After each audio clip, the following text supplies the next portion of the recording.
It happens to all of us. You plan the songs, you rehearse the band, everything is ready to go. And then you get that call that someone has to miss. Maybe it's because they're sick or there's a family emergency, but regardless, you have to figure out how to adjust and move forward. This is the scenario that I posed to the internet looking for ideas and insight, and the internet did not disappoint.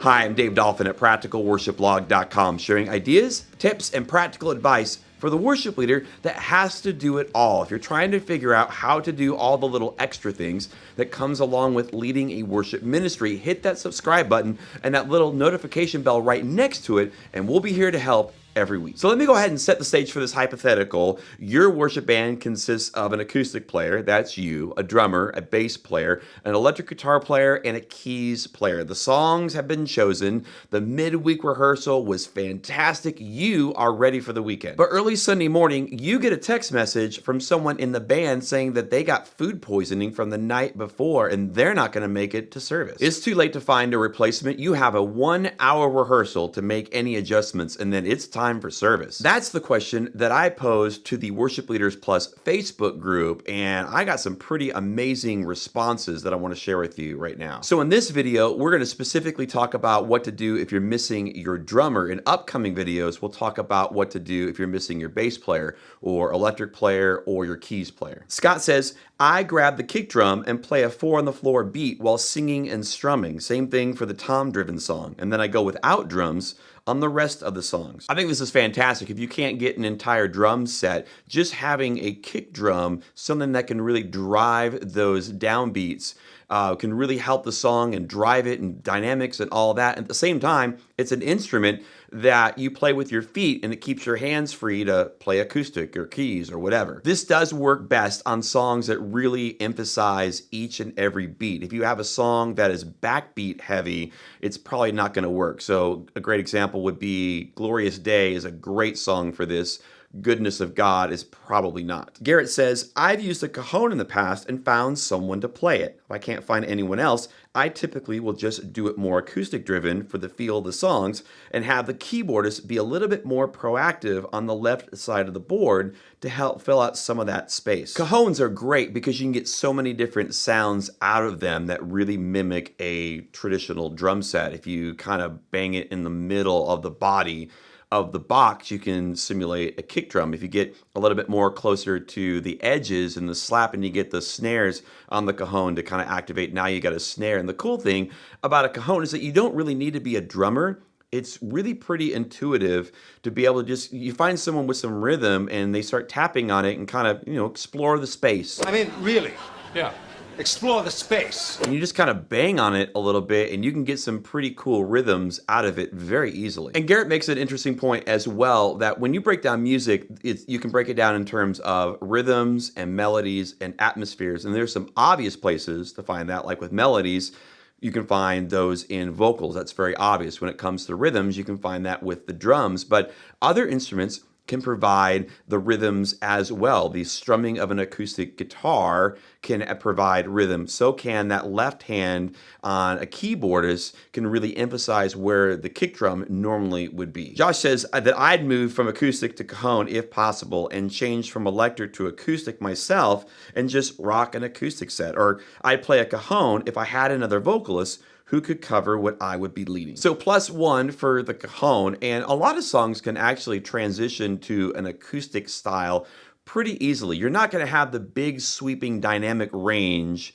of song like you would with a full band. It's not going to get like really, really small and really, really big. Those dynamics are going to be a little bit closer together, but if you lean into that and just really work with the acoustic and kind of that more intimate feel, a lot of songs transition very prettily. Is that a word?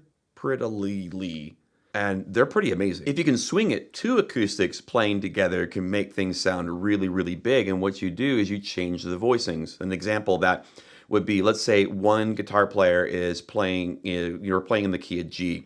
You have another acoustic player that puts their capo on capo 3 and plays all the chords you would normally find in the key of E. Because of the capo, it's going to come out also in the key of G, so they're going to complement one another, but all the notes are going to be in different orders. That's what I mean when I say that the voicings change. And so playing an E chord through a capo on one acoustic is going to play different notes in different orders than a normal G chord on the acoustic, and those come together and it's a really big, lush sound. Albert says, I use a Beat Buddy pedal just for situations like this. I can control start and stop with my foot and change setting presets to the next drum pattern as keys play pads leading into the next song. Beat Buddy drum patterns sound very real in the mix, while maybe someone else plays cajon or shaker to fill out the sound. This is a fantastic idea, and shout out to Antonie of Beat Buddy Worship. That's another YouTube channel. I'll link it below. He's a guy from South Africa that also uses a Beat Buddy pedal. I've done a video about that here on this channel, and he's got even where he's programmed various songs and he makes those available for you to download, I think even for free. Now this raises a good question. If you've got tracks that you've downloaded from multitracks or Loop Community or whatever, and you have that drum track, do you just turn on the drum track and now you have drums? And I think the answer is you could, but I think there are more times that you shouldn't than you should. I'm not saying that you should never do this, but there is something about being able to, if it's an instrument that you expect to see and you don't see it, it can be jarring. Now, if it's a rhythm electric guitar or some percussions and some shakers or some pads, things that are more felt than they're seen, if that makes sense, you fly that stuff in all day. Even bass players, I've been known to fly in bass parts, and it doesn't seem to be very awkward or jarring unless you are a musician and you know, hey, there's a missing bass player that I don't see. But if you have like a big wailing guitar, like a lead lick line, something melodic that is very prominent to the song, but you don't see it, it can be really awkward. And I think the same thing is for drums. If you have this big, huge, massive drum part that is coming at you and you don't see it, it's a little jarring. I'm not saying you can't do it, but more times than not, I think it's better to maybe try some of these alternatives than just turning on that part. But I do like the idea of adding in some live percussion, having someone on the stage that is doing something live, mixing that in with something that is canned or pre-recorded. I don't think, no one's gonna look at that and say, oh, all of those drum toms are coming from that guy that's got the shaker. Having a mix of the live versus the pre-recorded, that's a great idea. Dave says, assuming we don't have everyone there yet, I call everyone and tell them not to worry about playing that morning. I'll cover it all with the acoustic because drums are the most critical piece to the modern band. I totally agree with that statement, and this is an option. The drums, when I work with my bands, I spend a lot of time with how my drummers play, how their kick patterns are, whether they're on the hats or the crash ride or all these different things. And I used to think it was because I'm a drummer myself. My main instrument is the drums. And so because I'm so familiar with it, I would probably spend the most time being critical of it. But I think it's because there's so much that a lot of modern worship music, like what makes that song work and how it rises and the dynamics and the moments that are created, a lot of that is driven by the drums. And so if you don't have a drummer, the next best thing is to say, okay, instead of going like big and huge, we're gonna go as small as we can, and we're just gonna go way super intimate, way super lo-fi, just me and the acoustic. And there have been moments where I've done this. I've scrapped everything, I've chosen new songs, and it's just me